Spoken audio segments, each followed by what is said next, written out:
कि हमने एसएमईज में ही 100% एफडीआई कर दी है।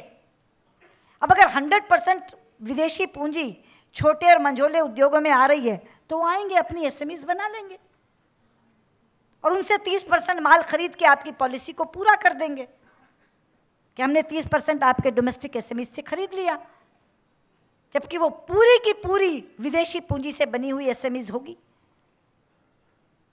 और ये बात अभी इसी 29 नवंबर को एक सवाल के जवाब में सरकार ने स्वयं मानी। हमारे बीजेपी के एक एमपी हैं अनंत कुमार हेगड़े, उन्होंने सवाल किया था, whether the government proposes to promote capital investment of foreign multinational companies in small and medium industries of the country. जवाब है yes madam, to promote capital investment by foreign multinational companies in small and medium enterprises, the foreign direct investment in micro and small enterprises has been raised to 100% from 24%. However, FDI in MSMEs is subject to sectoral caps and other relevant sectoral regulations.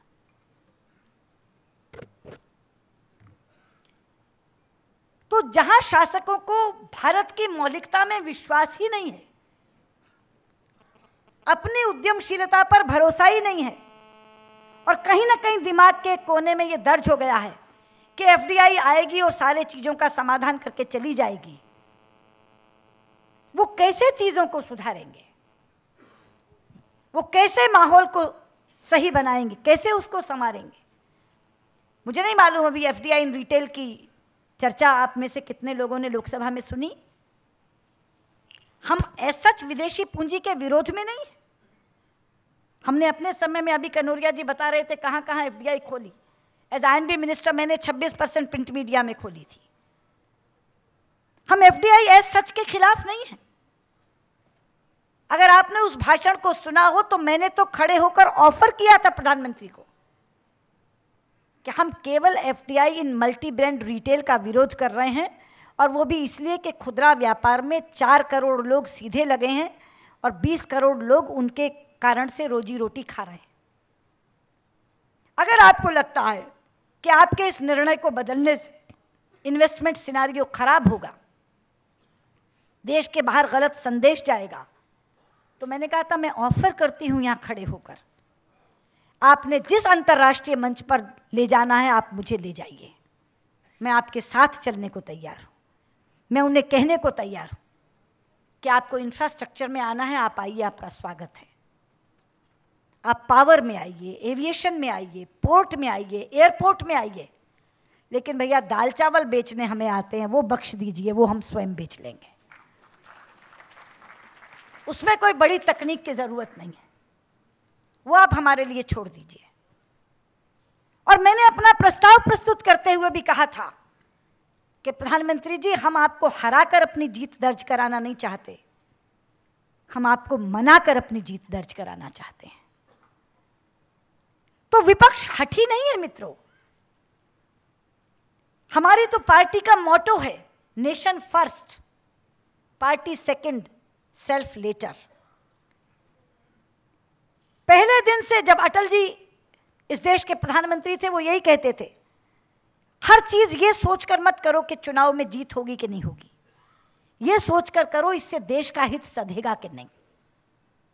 इसलिए जो आपके मन में एक प्रश्न उभरता है कनौरिया जी, या उस दिन नैना जी जब मुझसे मिलने आई थी तब उनको लगता था कि कहीं हम ऑपोजिशन सेक तो नहीं कर रहे। नहीं, हम एक जिम्मेदार विपक्ष हैं, we are a responsible opposition. ये देश हमारा है, सरकारें आती जाती रहेंगी, 6 साल हम थे, आज ये आ गए, कल ये चले जाएंगे, फिर हम आ जाएंगे, लेकिन देश वहीं रहेगा। इसलिए देश के लिए जो सही होगा, प्रतिपक्ष की बेंचों पर बैठे हुए भी हम वो करने के लिए तैयार हैं और करते रहे हैं। लेकिन दिक्कत यह है कि सरकार कहती कुछ है और करती कुछ है। आपके विषय का जो तीसरा पहलू है वो रोजगार। अब मैं कोई और आंकड़ा तो नहीं देना चाहती, लेकिन एनएसएसओ का एक जो 66 राउंड आया है, केवल उसमें से एक पैराग्राफ पढ़ के सुनाना चाहती हूं। National Sample Survey Organization, NSSO's 66th round survey reveals shocking data. Now, what is that data? NSSO shows that the UPA government generated only 2 million jobs between 2004 and 2009, even as the economy grew at the rate of 8.43% annually. The employment numbers present a stark contrast to the Planning Commission's target of 58 million jobs in the 5 years between 2007 and 2012. The new NSSO survey numbers have added on to the pile of problems and corruption charges that the UPA has been embroiled in during its second tenure. Many are now referring to this tenure as the phase of jobless growth. The figure, 2 million new jobs, looks worse when one looks at the number of new jobs the NDA government generated between 1999 and 2004, that is 62 million. अब ये मेरा घड़ा हुआ आंकड़ा नहीं है। National sample survey organisation, जिस तरह हिंदुस्तान का मैंने CNAG की बात कही, उसी तरह से सैंपल करने का सबसे ऑथेंटिक बॉडी है, सबसे प्रामाणिक संस्था है। अब वो फिगर दे रहे हैं कि हमारे समय में 62 मिलियन यानी 6 करोड़ 20 लाख जॉब्स लगी और इनके 5 साल में 20 लाख लगी। टारगेट रखते हैं 58 मिलियन का,